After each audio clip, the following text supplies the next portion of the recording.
The All Smiling Faces podcast is now sponsored by Tyre Spot, the Northeast's leading tyre supplier with branches across the region. Tyre Spot don't just do tyres, they cover everything from servicing to wheel alignment. They can handle every aspect of your car's maintenance. For more information, visit tyrespot.co.uk. Enjoy the episode.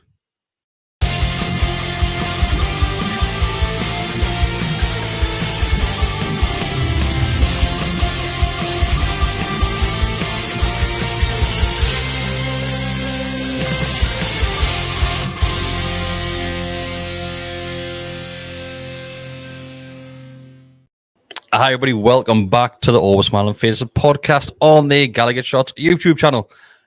Boys, let's get straight into it. No messing about tonight. The season starts in less than a week's time. It came around pretty quick, hasn't it? I thought we were going to start with something else there for the first time this season. What? No. We can't do it, friendlies. Sorry to disappoint. Come on, 2 in a row. We can't do it, friendlies. Yeah, so season starts on Saturday. But let's go straight back to the weekend's fixtures. Mark, you went to both of those games. Yes. You went to both of them as well. So first up, one of my mates texted me on Friday night when the starting 11 was announced. He was like, I've been absolutely screwed over here, saving the attacking players for the Saturday game. Do you think Eddie Howe's gone with his back five in that game, in the Friday night game, and possibly the attacking from midfield onwards on the Saturday? Yeah, when I looked at it, I was like, that's a strong defence, but the midfield is a little bit below what you would have thought. And then up front, definitely. Maybe with the exception of potentially Mickey Fraser, who's like the ones maybe.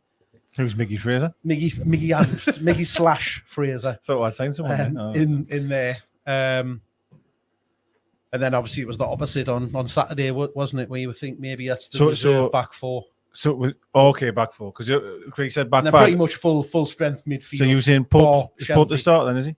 Pope starting? I think it's probably still up for debate, but when you it wouldn't have been if Dubravka had to let that one in when he palmed it in the air and he went. It was a great save, I think it's when you look at the four in front of him, you think that's probably going to be the ones that'll start. I guess it's still up a little bit up in the air around Cher and Botman and Byrne, maybe if you're going to go with one of those partner and Cher on the right side. But I don't know, he could just be playing massive mind games with, couldn't he? I've seen a lot of things, Dick, of fans saying maybe Eddie Howe will bring Botman into the Premier League, similar as what he did with Bruno. But the difference there is Botman's had pre-season with this team. Do you think it works out different? Do you think you'll put Botman straight in? Because what we've seen, he looks like a decent player. He looks brilliant. He looks very good. I thought there was at times on Saturday where he was absolutely incredible, wasn't he? Like, he was reading the game really well. Very composed. There's a few where they looked like they were in over the top and he would just kill the move completely. Struggled more so in the second half, but we'll come on to that and there's reasons why. I think it's almost impossible to call. My honest opinion with the first game is the only people that I would say are certain is your fullbacks. Because I don't even know. I can't tell you what the centre half's going to be. I don't know. Like I don't know what the keeper's going to be. I don't know. Comments straight in from Nathan Sweeney that is Sean nailed on. We don't know. It might be Sean that gets dropped. It might be Byrne and Botman. Byrne was outstanding on Friday. He was mint. He was mint. Them didn't pose much of a threat though. I didn't think, but like Byrne, he hasn't put a foot wrong since he's come in, right? He did once maybe, but he's been amazing. You know what I mean? So it's one of them where I think whoever doesn't start, you'd be like, it's a bit unlucky not to. Because I know I haven't seen much of Botman, but he's paid so much money for him. He's had a pre-season. He's meant to be the next thing. You would expect him to start. But then if Shea got dropped, I'd be like, that's a bit harsh on Shea. Like, he's been mint. It's difficult, But I suppose it's a really nice problem to have, though. That's what I was just about to say. It is a nice problem to have where you cannot pick who goes into the 11 and, looking... You've got three players that you would happily slot into the middle of. Watch him start Lascelles and Shea or something. Lascelles and Fernandez. That's who will drop in. But I think you're right. Like, it's literally the two fullbacks pick themselves, don't they? Mm. Two midfielders pick themselves. Probably your striker and your left winger pick themselves. So when the lads were away, Shelby's picked up the crazy. injury. So Shelby's going to be missing the first. Yeah. Is it 7 weeks they've said? It's not Four, as bad. wasn't it? I thought it was four. Four Four. games, 6 Right, weeks, I think. It's not good. Like it's So 4 games, missing the first 4 games. Shelby was probably alongside Bruno and Joelinton, I would say, to 100%. start. Yeah. Who gets that spot now? I've got my thoughts on it.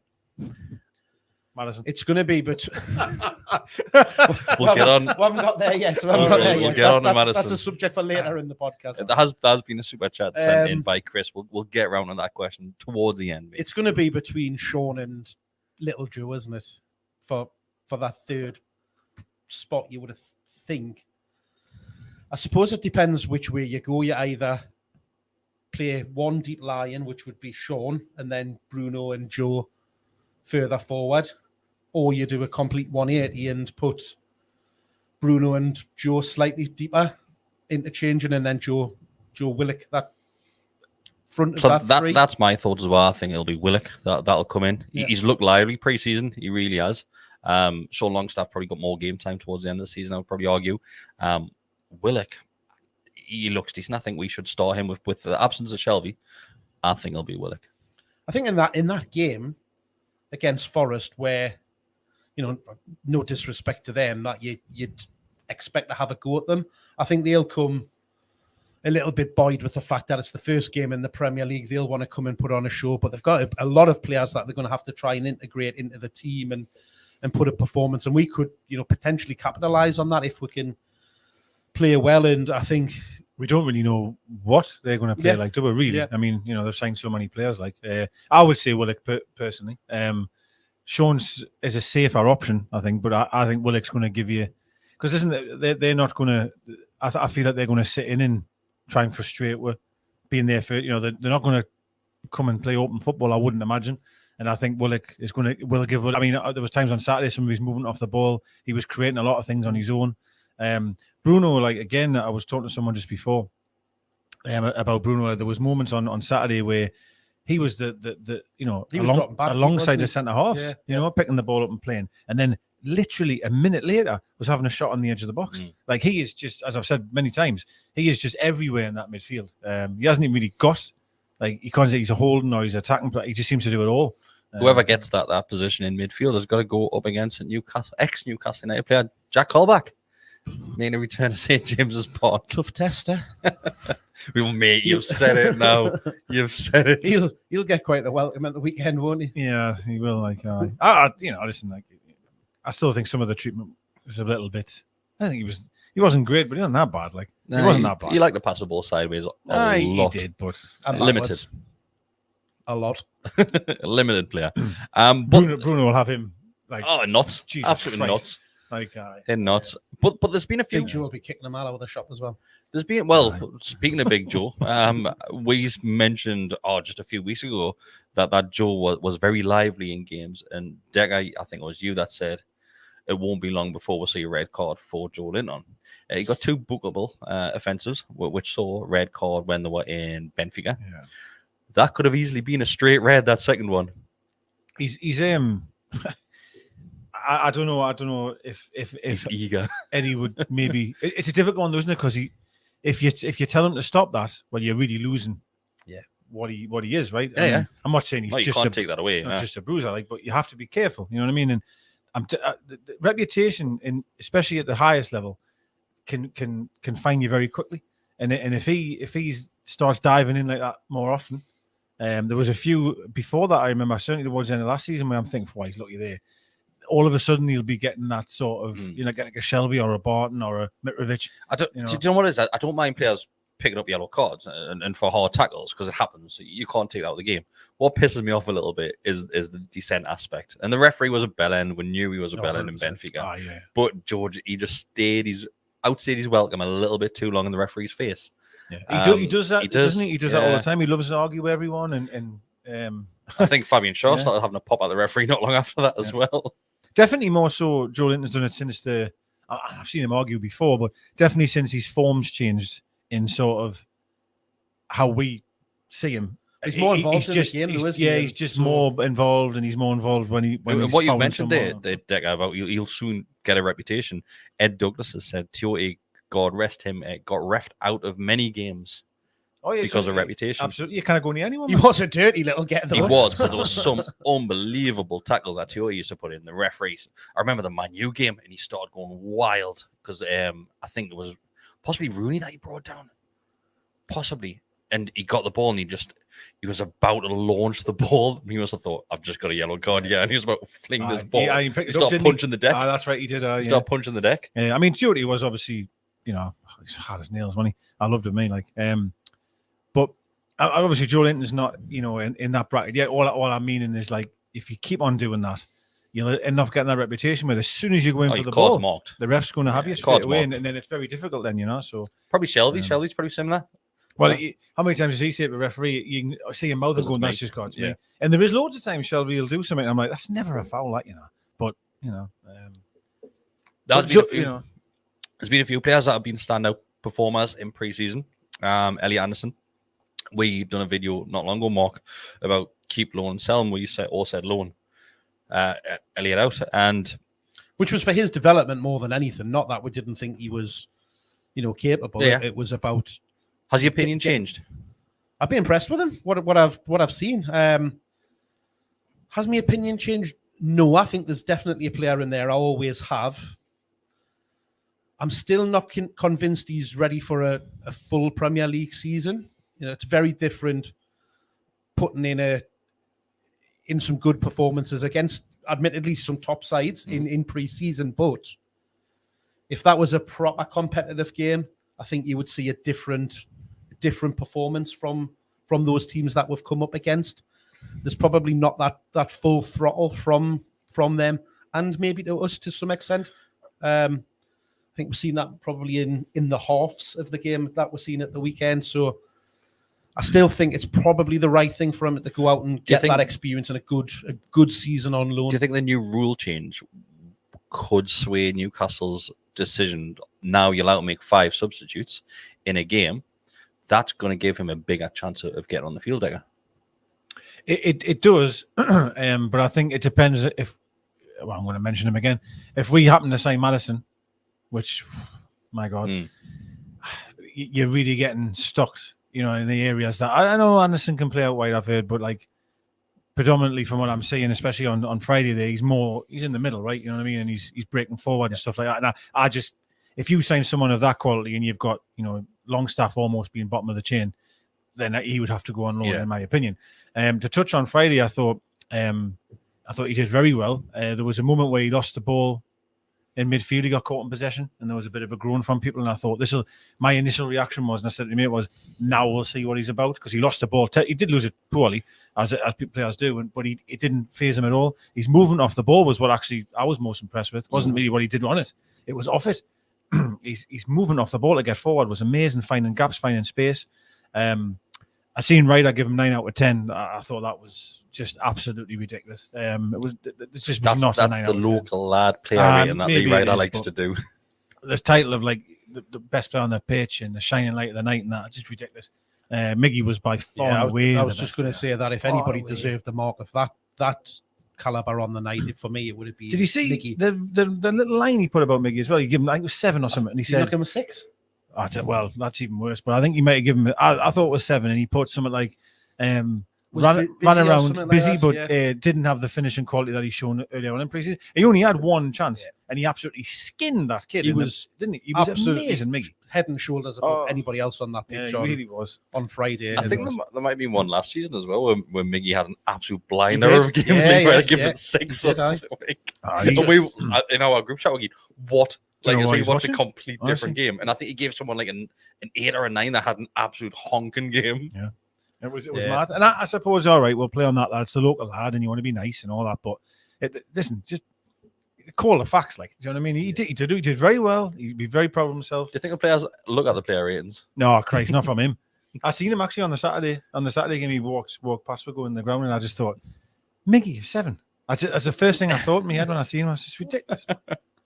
But yeah, Miggy, another one who has stood out a lot pre-season. Somebody that we've argued is his time up at Newcastle because he well, not necessarily failed to impress, but he just hasn't looked up to scratch at times.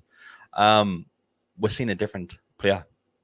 We really have. Towards the back end of last season. Yeah, and again, a lot of that, the performances that we're talking about, he was played out of position and stuff like that, but he's kind of adapted to that in the preseason. And again, bearing in mind what I've just been saying there about Elliot Anderson and the standard of opposition and stuff like that, but he's played well, and has he made his way in Eddie's plans of that right-hand side of the three to be that starter? It's got to be between him and Fraser, you would imagine. Jacob Murphy probably didn't do himself any favours on Friday with his performance. He was very poor. I'll leave it at that. Yeah, I think he would have deserved a 9 from Lee Ryder. It was a different performance from him, but it was disappointing. But he looked lost. At times he looked absolutely lost, and he didn't know what he was supposed to be doing, just getting himself in muddles and in knots. And it probably stands out more because of the quality that's around that team as well. So with obviously Bruno, Joel Linton being the best player we've ever seen in our lives, just those players around him, he's standing out. And Trippier, there's times where him and Trippier did work well, but he's for me, he's probably going to be one that the club will probably look at moving on. Mark knows that I love him, Murphy. It's going to happen though, isn't it? Like, it doesn't take a rocket science to look at the squad and go, right, there's 5, 6, 7 here, perhaps that we will look to shift, because we know the quality's not there. We know, no offence to Murphy, we know for a fact that, let's say the start of the season we'll play Fraser there to begin with. Let's say we do, right? And then if that's not working, we'll put Miggy on, right? If that's not working, you know that if you're turning your chips towards Murphy, I think it's just not going to work. You know it's not. And that's not just being awful on him. It just is what it is. But there was loads of times on that Friday game. Some of the times, I'll move on to Saturday for a second as well. So Maxi, right? I thought Maxi was at times very good, and I thought he released the ball well. Some of the times where I'm so impressed with him, and Miggy did it a lot as on Friday as well, taking the ball, right, in a very difficult area where, say, it might be Botman or could be anyone, and they just drill it to you. They're just on the floor, drill it. You've got to play it right on your arse.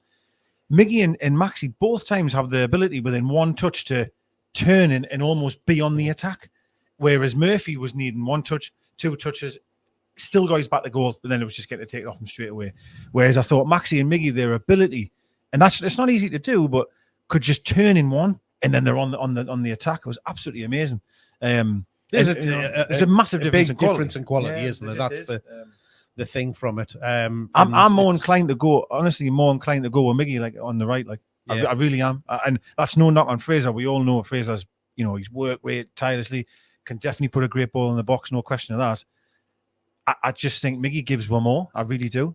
Yeah, I really do. I think Fraser would have been my easy choice for the right-hand side, just of he's more natural position. We know he prefers to play on the left, but he's, he'll go out there, he'll get up and down the line and for you all day and work hard. But Miggy's just played himself into it in his performances over the last game, so that's probably I'd have him just sneaking ahead, but he's outputting numbers. He scored 6 in pre-season, hasn't he? Yeah, that has to. Which is a big change for him. Like, it is. Obviously, we're seeing the goal that he scored against Palace and his performance from that. The comments from Grealish that we're seeing, that just kind of, whether that spurred him on or something, but there's been a definite shift change in him, kind of after those couple of events, and he does look bang up for it this pre-season. And if he can take that form and performance into the start of the league, then it's great for us. He looks like he's got so much confidence. Like, and again, I know it's only pre-season, but there was times on Friday where he was just rolling the ball with his studs, just having a look, playing passes off the ball run. He just looked like he was really enjoying playing. Like, but again, he's got more time to do that in that type of game. That's true. Right? Will he have that amount of time to be able to do those things in the Premier League? I don't know. I'd love him to have go on and have a great season, but you've just got that nagging doubt, because I really like him, but you just want that little bit more. And likewise, Fraser, I love him, but again, you just need a little bit extra. It's give Eddie Howe another difficult decision to 100%. make in another area of the pitch as well. So we'll mention at the start, this goalkeeper, we don't know which way that's going to go yet. Defence, we don't know who centre backs are going to be. Wing backs, yes, they're pretty much on. Do you think, Chris, that he'll look at training this week and he'll keep his decision to the very last minute that he can do across training? I think Eddie Howe will know now who he's going to start, and if somebody has a bad week training, not necessarily an outstanding week, a bad week, then I think they'll possibly get dropped. You couldn't call it either way, could you? Oh, you don't know. I'm actually probably maybe more on Mark's side on that one. That I think, I'm only basing it on the 2 games that we've seen. I'm not really sure he knows. Nothing. Who's who? Top end of the field. Let's be very clear here. Well, it picks itself, doesn't it? That Friday afternoon, that Friday night two game. of the 3. Goodness you Lord. think it's going to be? It was dreadful. Saint and Wilson, isn't it? Oh, 100%. It's that right hand side where you've got to think it's between Miggy and Fraser, because there was no cutting edge on Friday night, was there? I mean, it was awful. Yeah, awful. The second Chris half. Wood, but Anderson. Oh, and Miggy, I definitely agree there. 100%. Chris Wood once again. He just. I know he got the goal. He scored a penalty. Decent penalty. It was. He only had one chance, which is a header that he didn't even get on target. The thing is, we're talking about he had one chance, but he touched the ball. Oh. Well, attempted to control the ball a fair few times, and we saw a glimpse of this last season as well. He just couldn't control that ball.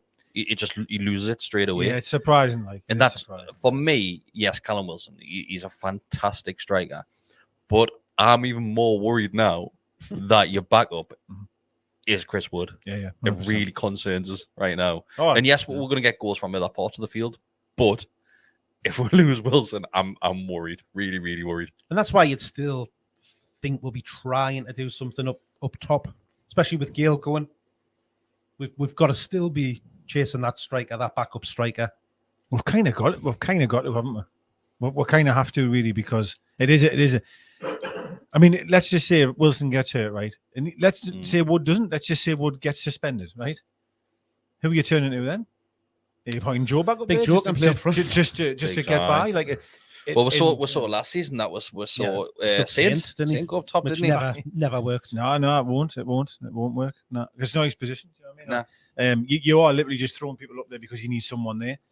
But Wood at times on Friday was just awful. And to be fair, we're saying that he was awful, but he was a key player in that 100% that run of 9 games unbeaten. But I'm not. Despite not he scored 1, I think, in that. But that's like saying we all loved Dwight Gale for what he did in the Championship. Yeah. But we know he's not a Premier League striker. So we're not personally attacking the guy. Yeah.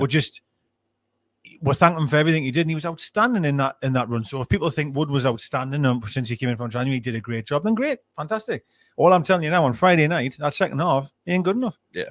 He couldn't shot a bag of sand, man. He couldn't. And when Wilson was on, well, you just know as soon as.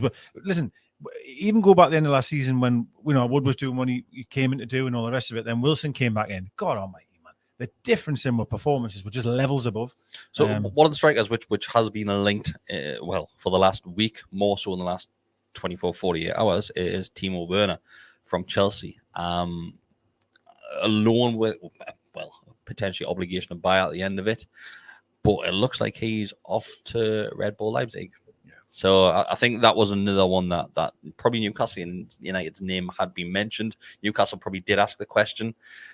But that's one of those signing that because of the wage that he's on as well, it was like 240 grand a week or something ridiculous like that. There's not much chance of him going to Newcastle. Unless them paid, if it was loan, then paid half of it or something. A big chunk of that wage. Right, yeah. He would have been I know it hasn't worked for him at Chelsea, don't get us wrong, but there's still a player in there. There's no question of that. God Almighty, he would be. I would have took him because there's. I don't know. It's mad, isn't it, when you go on to Twitter and you see these names getting linked and they turn the nose up at them. I'm seeing people doing it with Madison now. So go for Paqueta, and I'm like, oh my goodness, Lord, let this romance go, man. Just let it go. And it's people that had never even heard of Paqueta until January. I know, yeah. No, it's true though. It is true, and he would have been a brilliant signing. But I do hope that we do get another striker in, like of some description, just someone to. We'll have to. Another option, we'll have to. We mentioned this a couple of weeks ago, though, that you're going to struggle now because if you're looking at buying a striker, it's going to cost you a lot of money for a proven striker. Of course, it is a hell of a lot of money, more money than what's being quoted for the likes of Maddison. Then obviously we've got Newcastle that costs that extra a bit more, as we've came to find out. That's if you're going for a top level, but then that means are they going to come in play instead of Wilson?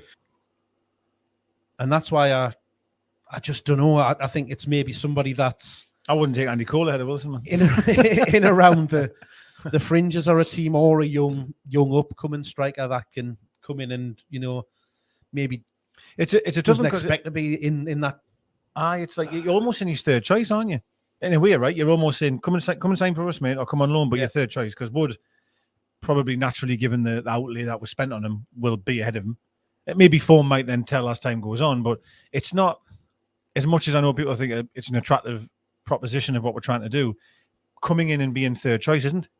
And how many strikers would want to do that? How many clubs would be willing to loan out a player knowing he's not going to get any game time? It's not easy. Like, it's not an easy situation, really, but I still think we need someone, though. Yeah. Let's get to the burning question, which has been in the comments a lot. And this was a question from Christopher Laidler at the very start. He says, "Evening, guys. What do you think of the links to Maddison and maybe Dubravka going the other way if they sell Kasper?" I mentioned this in the group before we had even linked with Maddison, that when the rumors came out about Schmeichel, my dad's Peter Schmeichel, going... I'm not he's going, isn't he? I think it's so Leicester will be on the lookout for a keeper. Is Dubravka a possibility where he'll be in that direction? You think they'd look at him as the quality wise? Mm-hmm. Have they got the money to buy him though? That's how another much question. Physically, it would change that round. If they don't have the money to buy him, could he be used as part of a deal to bring Maddison another way? I think we would probably be more likely to offer Darlow than Dubravka. And then they tell you in any makeshift. Fuck off. No, because I think it's still... If he's saying £40 million when he gets you 3/4 of hit Maddison's leg, Darlow must get you his sock. Maybe. No, but he can be a bit of a make for his sock makeshift in the deal, can't he? To help it, I don't know. We're just putting 2 and 2 together. They need a keeper. Yeah, but we don't linked with him. We don't want to get rid of Dubravka though. We've got a situation now where we've got 2 outstanding goalkeepers, right? And I would hate to lose, because if we lose Dubravka, then we're no further forward. Yeah, we've got a good one and a shit one, and that's why I'm average saying one, average. That's why I'm saying if they wanted to do that, then that's probably you can take Darlow and 39 million. Let's say it was okay, right? We've went back with 50, haven't we? That's what the reports are saying here, right? 50, maybe add-ons, no less. 40, 45, 50. So let's say them said. Are you not worried that's a lot though? Well, a lot. Not really, no. Nah, £50 million. Nah, not for him. 25, I would. I know I keep saying that, don't I? But of course, that was exceptional circumstances. That though. So is this? Chris Wood. £50 million for James Maddison is nothing. Absolutely nothing. Well, I'll throw the Harrison one at you. The Jack Harrison one from Leeds. So apparently we've went 40 for him, and them have said they want 47. Yeah. Now that to me seems it's time to move away. Like I don't think he's a bad player either. Can I add? But 47. It's not my money. I mean, I won't call my bank. See, it's an interesting one because obviously you love Saint Maximum. I do, and yes, everything like that, and think he's probably worth 100 million more. Yet when you compare him to Harrison's stats are night and day better than Saint Maximum. I knew you'd know that. You're quibbling over.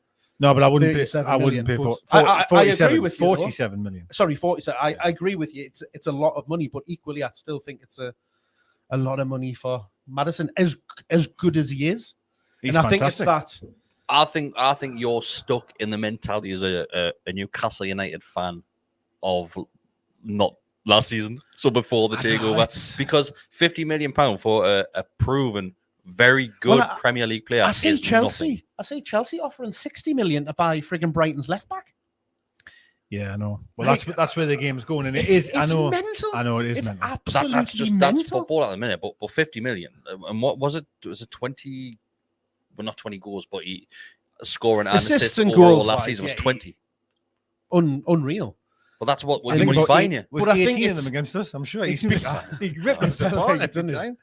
But Oh, he's a again, you're wonderful coming down to that young. I suppose you can still class him as young. 26, 25, 26, I think. Yeah. 25-year-old. English. Tell that young English tax. Tell us isn't what it, worries around you it? about it then, because you're saying 50. What I is it that know worries you? it's not my money, but it's No, I just, know, it's but a lot of money, It isn't is, but what worries you about that though? The outlay was we spent 40 on Joe Linton. It's just the whole financial fair play kind of thing. Yeah, but you're gonna have to you're gonna have to spend money. Of course, you're gonna have to spend money, and I just don't understand how £50 million for somebody that contributed 20 goals or assists last season 12 is too goals. much. 12 goals Well, and not 8 too assists. much, but questionable. It's I just £50 million, man. And I know like some of the fees that bandied around for some players, but it just Fred was 50 million. Fred. in his shite. That's what I'm saying. Exactly. I think why would Madison's you a- pay £50 million for Well, him? I'm not going to say a steal. A steal sounds ridiculous, but I think it's well worth it. I really do. I think he's I quality. think the club will He easily go to 60. 100% he Easily. is. Well, that was one of my points. So you're on about Dubravka maybe going the other way or using it as bait. So let's say we said we'll give you 40 in Dubravka. That's still 50 odd million, isn't it? But I would rather just pay the extra 10 and keep Dubravka. Yeah. Do you know what I mean? That's what I would do. Or if he's 35 in Dubravka, if you think maybe he's worth 50, he's not worth that. Like, but you know what I mean? Hypothetically, I think I agree with Chris. I think they're willing to go one more. Like, so I think they'll happily go up to 60. Now that's big. Well, then 60 million, you could buy yourself a £30 million striker and a £30 million right winger. Yeah, but who's who? to say they're good? But who's going to be 30 million then? But this is a proven player. You're not going to get 25 was one. I know it is, but it's the same conversation that we've been having for weeks about Paqueta. The way we are set out at the minute, he doesn't fit into our team. But it's unless the same we have to. It's the same as what I said about Paqueta, though. If a player comes available, and it seems that James Maddison is available and he's keen on the Could move, be. then you have to. He's Does it pushing not- for does this. it not get you excited? Like, I'm honestly buzzing. I don't think It does, Mark but is like, I'm like, switched his I brain just can't- over from that negativity side. No. Well, I tell you what. Let's take the money out of it, right? Completely. As a player, how do you rate Maddison? What's your? I think based on what we have now. he's a brilliant player. Okay, His ability in that final, not quite final third, but in that between the midfield and striker, that attacking midfield kind of role, he's excellent. He's very good. He's brilliant from a set piece. He's a bit of a shithouse, which I don't like currently because he doesn't play for us. I still haven't got over him encouraging Iosi Perez to do that celebration in front of the Gallowgate end, the little knobhead. But talent-wise, he's got it, and you don't get in and around the England squad unless you're Harry Maguire, unless you're pretty decent, or Tyrone Mings. But let's forget about the defense.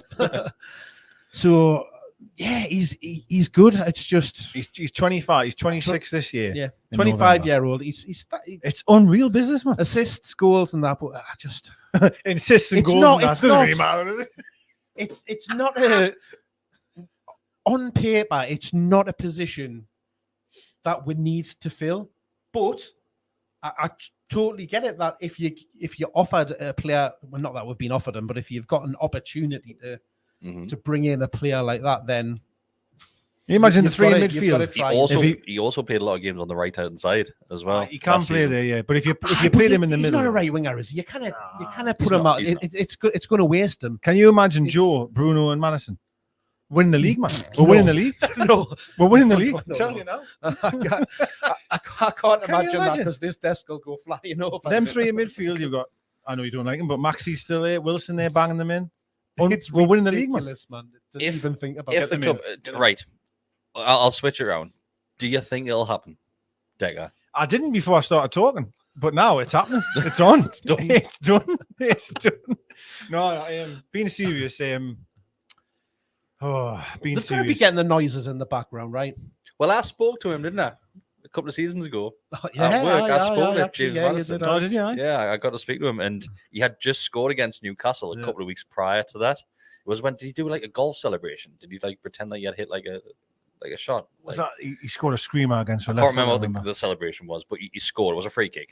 He scored it, and I was just chatting to him on the phone, and I just started talking about Newcastle. It was only like 5-10 minutes, and he was very complimentary about Newcastle as a football team and the stadium, the fans. He said, I absolutely love going up there. And obviously, of course, you do. You score every time you play with. But and in fairness to him, right, he's seen the shit side of us. No, like he's seen it's amazing. It's absolutely levels of different world now. You know what I mean? But no, most places, celebration apparently. Most places are atmosphere-wise and all of that kind of thing compared to Leicester with the bloody clappers, tin pot clappers and goal music and shit. Do you think that'll happen, Mark? There's too much noise around it for it to not be something in it. It's whether or not we can get to a figure and get agreement on them that we're comfortable with, because we've heard about the fact that they'll do all of the due diligence around kind of what they suggest the figure for the transfer should be, based on kind of the forecasts and all of that kind of thing. And they've got, that's why Dan Ashworth came in around looking in all of these dossiers around what they think. Said that's got to be right for the club. They might need to go a little bit over that, which I think they would probably be comfortable with, but they've still got to balance that across, the amount of years that he'll sign for, how much we've already spent this season, and just look at that whole financial fair play thing. If he comes in, there's no way we can get a striker and a right winger as well. No, of course not. So that's this is why I possibly think on loan. Yeah, because I don't think them options are there. I don't think the options to sign what I said last week, didn't I? They're just not there. So they're going, okay, right, bang, we're going to go way outside of the realism box. I don't know what a terrible phrase, but and we're going to go for him. And let's be honest, we mentioned in January when we're bringing players in, and we said Trippier was probably that marquee signing. Obviously Bruno, but Trippier overall. I think bringing in James Madison takes it to the next level. That is huge. I do as well. Huge signing that. I really do, yeah. Well, when you think of the teams that he's been linked with and stuff like that, you then in the past, I mean, and then yes, you've got to think of that would be a hell of a statement. But again, like that, then gets us half thinking if we get down this right and it's noises start happening around, well, he could be on the move here. Do you not think that would potentially perk up some of the other clubs? That is exactly what I was going to say. Yeah, because that would worry us then, because he to me, he is someone that could go right at the top. I really do think that. And that's when you've got to act quick, haven't you? If you're making the noises, you've got to do it quick, because you're right that if other clubs get wind of it, and let's just say a Chelsea or you could even say him going to Chelsea, but probably maybe like name, you know what I mean? Man United, Spurs, something like that too. Because he'd walk into their teams. Man United will link before. Man United. Yeah, he would. Man United that was the one I before. was thinking of, like with these previous. And it's difficult when them get involved. Certainly now anyway, where we are at the moment, and that's why it makes the signing just even more incredible if we could do it, because he's the type of signing for me that is years ahead. No, not years and years, but a couple. Do you know what I mean? Before we could get someone like that. Christ, we've talked about Tammy Abraham, for example. Or maybe he's a couple of years away. If we could sign Madison now, I mean, you know what I mean? And that's why I was thinking, is it not more like when we've been in conversation with Leicester, I would have been expecting it to be one of the other players there. I mean, we were sitting here this time last year trying to pull together a deal to sign bloody Chowdhury £1 million from Leicester. We wouldn't pay £1 million loan fee. We were haggling over that. Fast forward, and we're now allegedly trying to do the same thing, but over James Madison. It's madness. And that's why, that's why I think I hate when I go on Twitter and I'm saying negative things about it. I'm like, God almighty, just go back 12 months ago Remember and where look at you what it came was. from. Do you know what I mean? This is absolutely ridiculous. Like, you know, and listen, I get all the points you make and I understand it is a lot of money and I understand why you're a bit cautious. You're not being cautious because you're being negative. You would hate to see we spend that amount of money and it didn't work or whatever. I get what you're saying, of course. But for me, like, it would just be an unbelievable sign. And in terms of midfield, mentioning them 3 names there, God almighty, man, like, we'll win the league. It's one of those things, and if people haven't noticed yet, a signing like that joining Newcastle United, that is showing the ambition of these. Imagine owners. the shirt sales. Well, everyone will be because you go back to the ones who've already signed. I mean, Trippier, for example, Botman, Bruno, then obviously him. Well, you've just got to look at the photos from the club shop with all the shirts. Like 90% of the shirts were getting Bruno on the back of it. Like this weekend, I lost count of the amount of shirts with 39 on the back of it. Yeah. And, like, I've never seen as many adults, and I mean men, wearing them. With names on the back. Because normally I think comes a time in your life where they don't get it on the back. You get the odd idiot that puts like Geordie Forever or something on the back. But I mean, they don't actually get a player's number name. 69. Top Shagger 69. Did I tell you that one? That guy who had was it Gimp or something? What was it? Gimp. What did he have on his back again? There'll be a nickname on it. I had 69 and it was Gimpy or something. Oh yeah, something like that. Anyway, that was just somebody had Lingard 8 on the back of a shirt as well, which I saw. Not the best. The weekend. Apparently that was his actual name. Oh, was it? I still wouldn't wear it. No, I wouldn't just because of that. Wouldn't do it. So yeah, Graham has said this. Speaking of shirt sales, did you see the queue to get in on Saturday? Yeah, well, it's my son's birthday on Wednesday, and he always gets a shirt for his birthday. So Friday we went to the club shop to go and see which one he wanted and to get it. Couldn't get anywhere near it. Saturday we went to the club shop to try and get him. It was out the door, across the road, along past Shiraz, around towards the Shark Bar. It was ridiculous. You could have get one off DHG quicker. Waiting in that queue. So we're gonna have to go up tomorrow night, like after work, to do it when it's a bit quieter. Which I expected it would be busy because the match was on. But Jesus, I've never seen anything like it on Saturday. Was the free print or anything for that day or something? Is that why it was more busy? No, I think it was just like literally. Saturday, that released this away kit, it came out on the Friday, hadn't it? The blue one. It's a beautiful shirt. And then really is. See on the Saturday, which I thought would be the case, there was a lot more kids there on Saturday, obviously because it wasn't a late kickoff, which was the Friday night. Nigh on 50,000 people there, which has got to, you've got to look at that and think, God, for a pre-season friendly. We've had over 90,000 people through those turnstiles in 24 hours. It's incredible, mate. Mental. It is. It's absolutely phenomenal, man. Absolutely phenomenal. Because at the Friday, the level 7 wasn't open, obviously. Well, just the Lisa's end, wasn't it? Yes, that's right. Yes. The goal. And in fairness, where I was sitting on Friday, I couldn't see that area. So on Saturday, I got there really early with the kids, obviously being with his first game, and I wanted to get in early. And then when it started filling up, I was like, "Oh God, they must have sold loads." And then obviously by kickoff, it was just rammed. Practically the entire level 7 mil to the corner. Yeah. It's only the away fans missing. Well, I actually thought on Friday, I was like, "God, fair play." They've at first when just as I got in, I got there probably about 10 minutes before kickoff because I thought, the queues will be huge because they always are now because I was in the east stand and it's always a nightmare getting into there. But I think again, because of the crowd that was there, people had gone much earlier just to get in with the kids and to soak it up, watch the players warming up and all of that kind of thing. Literally walk straight in, not a queue. Likewise, Saturday was exactly the same. But when you got in, it was chocker. On Friday, I looked up at the away fans and I was like, oh God, there's you didn't expect them a lot, but I'm counting. I went, God, there's about 20 of them there. Well, the away fans where they normally are. Up in the corner. But then by kickoff, there was probably about a good 50, 60 of them, on a Friday night, from there. And then Saturday, I've got to say, on Saturday, that Athletic fans were absolutely unreal. It's a nice little touch with the flag as well, wasn't it? Everywhere in town. It was mint. And, in the Old George. We're in the Old George, yeah. The official club account had put photos of them in the Old George. I hadn't even seen that, but we went to the Old George and I walked in, I was like, what the hell? It was literally a sea of red and white, and It was brilliant, absolutely brilliant. It felt only like time you want to see your red and white. well, I actually said that to this because like in your best Spanish as well. Good it was. Is like all of that.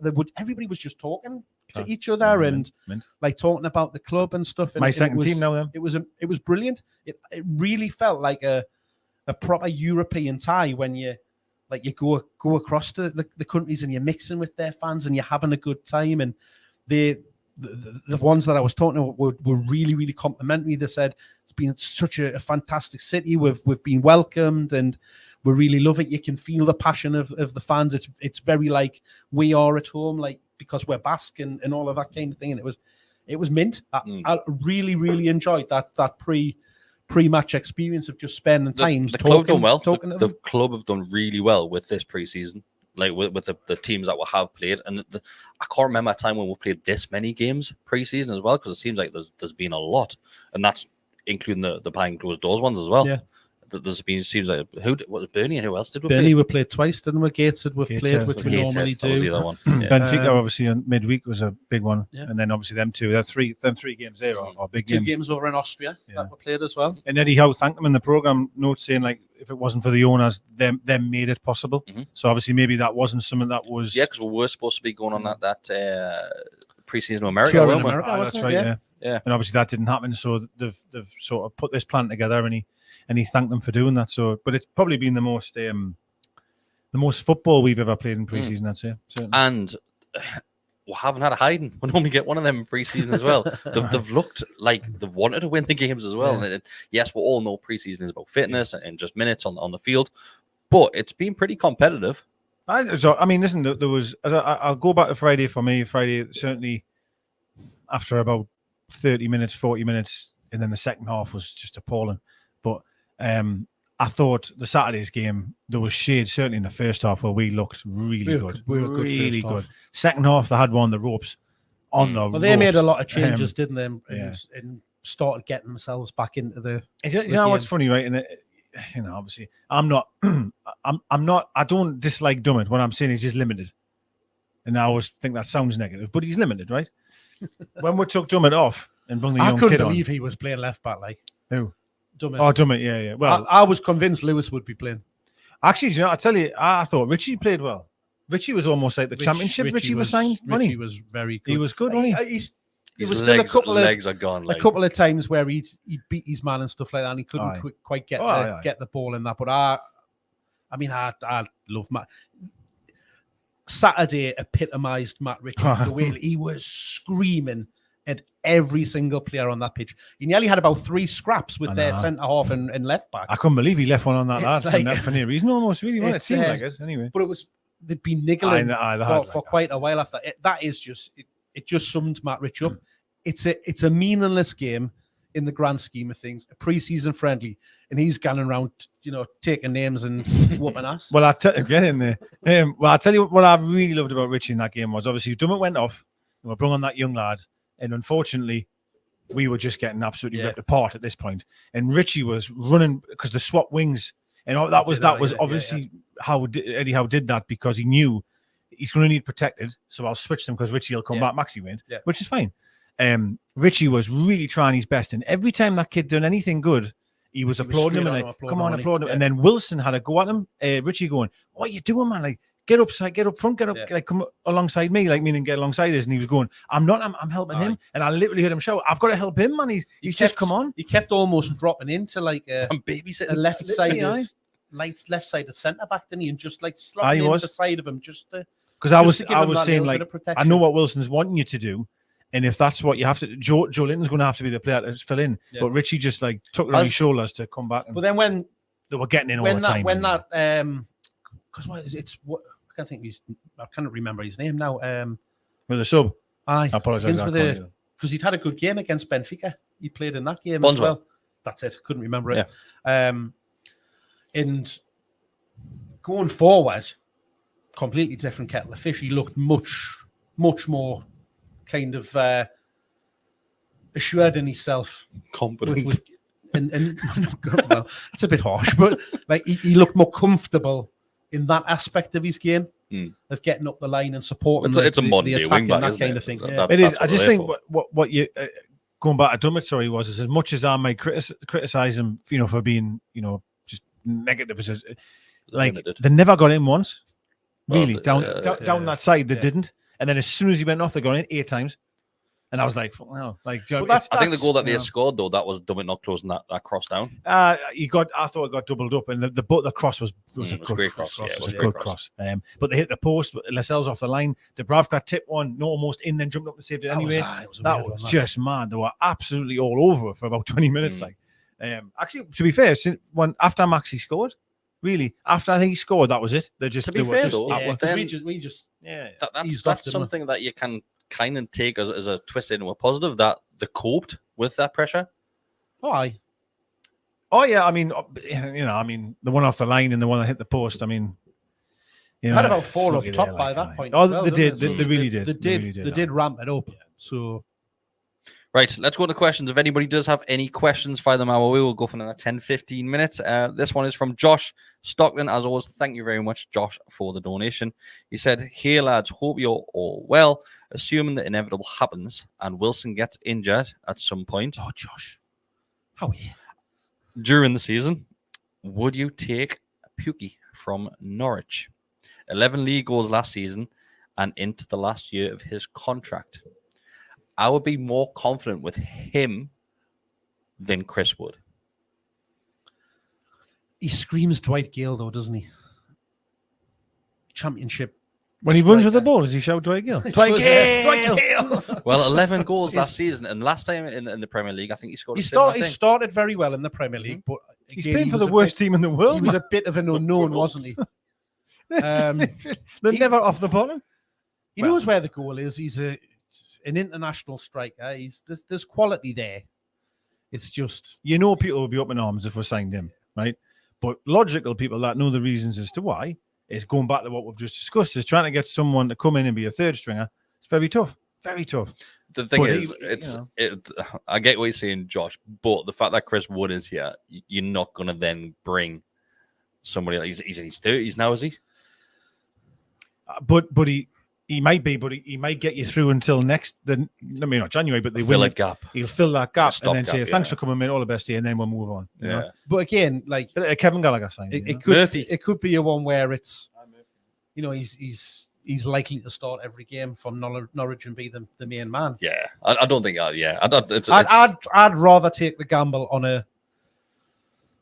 a championship, a younger, hungrier championship level striker to come in as that third choice and have a bit of a. I don't think I get what Dick was saying earlier, but I don't think it's even a case of coming in and be your third choice. I think it'll be coming in and you're competing to replace Wilson, or at least go in there and cover, because you'll get 10-15 minutes a game. Because I think Chris Wood was that panic buy last season. 100%, I think it was a panic buy. And you said before, Mark, that 50-60 million for James Maddison, we could go and spend 30 million on a winger and a striker. We paid almost 30 million for Chris Wood. That was my point. But I know you're going to say, well, that was the times and more desperate to get any striker.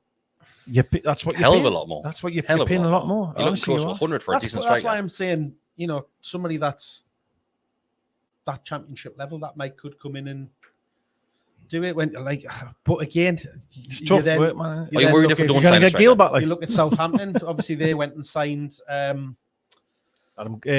Armstrong. You can see Adam Campbell there. honestly was Armstrong. Signed Armstrong, didn't they, from Blackburn? And I like him. Again, he had a decent start, and then it went off a bit off the boil from it. Would you rather go for step Tony up, than sack Maddison off and go for Tony? Because they were talking 40s and almost 50s for him, for Tony. Going back to Chris's point is that's the dollar you've got to spend, and that's why I think you've got to look abroad for your value, don't you, to get more for your. Do you think we'll put a lot of eggs in my basket for Etiki, whatever you call him? Obviously, he's went through the PSG, I think he was the player, 100%, and he even came out and kind of said it himself, saying he would have went if it wasn't. He was 100% coming here if it wasn't for PSG. Which all we said. We knew anyway, didn't we? You're like, it's what young kids, in France has the opportunity to play for them. I mean, he's gone. 100%. Simple as that, right? And that's what I said. Even at the time when we're getting linked with him, is in an ideal situation, you'd like to see him get a move within the country, get a bit more experience, get a bit more game time under him. You probably wouldn't want him going to PSG. You'd maybe want him to see that little step down from that, just where he is still going to be in the team and be that number one. But from a development point of view, playing alongside them players in training and every day, and then it's great for him. And watch to see, a couple of years down the line, we might go back into him, but equally we could have moved on to something else by that point. James Maddison. We'll say Maddison. It's happening, I'm convinced that this is happening. I can't wait till we get the 1st of September and we haven't signed him. Yeah, I do think I don't know. I think it's going to be a tough one to get over. I'm not sure them will not want to sell him like that. That's Roger certainly. When you look at Roger's quotes and stuff like that, not our Roger, Brendan, he would be loath to sell him, but I guess he's not going to have a choice at the end of the day. Unfortunately, these days managers don't really have much of a choice when it comes to especially selling players. If a deal comes in, Maddison's and he's got 2 years left on his contract, so if they're going to sell him, now is probably the time. If they've got murmurs of him not extending any deal or anything like that, and now is probably the time they're going to sell him. Tweet from someone coming who it was, is he maybe playing the game for a contract that he's like sounding out that he's wanting to maybe come, and then obviously his agent can then go back to the club and go, listen, he's going to go for this price or give him a new deal, and then he gets paid what he wants to get paid. Is it that? Can Leicester afford to do? Because once again, looks like Leicester could be in trouble with financial fair play. This could be us in 5 years' time, and that's why I'm just saying we just need to we need to get there, Mark, before that happens. Cautious. We need to get up that league first. Things like we've seen people over the last few weeks slagging off the sponsorship deal that was signed, because admittedly it does look a bit shit. Looks naff like, yeah. The sponsorship on the Black White Army. The Noon logo. Apparently it's you look at the Saudi Arabian version of Amazon, apparently. Yeah. But it's bringing in £7.5 million a season over 5 years. Which is canny for a sleeve sponsor. That's paying for Sven Botman. It is over the length of his contract. Still looks when you look at it like that. But I can deal with it looking shit when you can see how that's then adding value to the squad, because that, as I say, he's essentially just played for our record defender. Yeah, we are quite like it personally. Is that obviously they're all about market value, aren't they, and what you're worth in terms of all this bullshit. So if we can go back to whoever the governing bodies are and say, well, our sleeve sponsors give them a $7.5 million a year over 5 years. If we're having them clagged on here and clagged on every, that sponsorship deal's allegedly worth more than the Funny 88 deal. That's the point I'm making. Is that like if we didn't have that to sort of go around the table and go, well, we're currently getting paid this, because if we only had Funny 88 and went back and says we're getting paid that, they say, well, that's your market value then. Yeah. You know what I mean? They can use that as a great sort of bargaining chip of go. If they're just getting stuck on the sleeve and it's $7.5 million. We think it should be 20 million for them, for example. You know what I mean? But that's the level we need to get to in the season, which will allow us to do. Well, let's buy Maddison now. These kind of deals. And then we'll. Right, Josh follows up this question with another one, and he says, "We'll end it on this one." He says, "If you were a footballer, would you rather play for Newcastle your entire career, win nothing, but be loved by the fans, or play for Newcastle for a year, then move to a bigger club to win trophies, but hated by Newcastle fans for moving?" I'd stay. Am me as a footballer? Yeah, I think it's you. It's a question we're all going to say in Newcastle. Yeah, it's the Alan Shearer question, isn't it? Really? No, it's probably the opposite of the Alan Shearer. It's probably reversed that, because Shearer won the league for Blackburn, then came to Newcastle.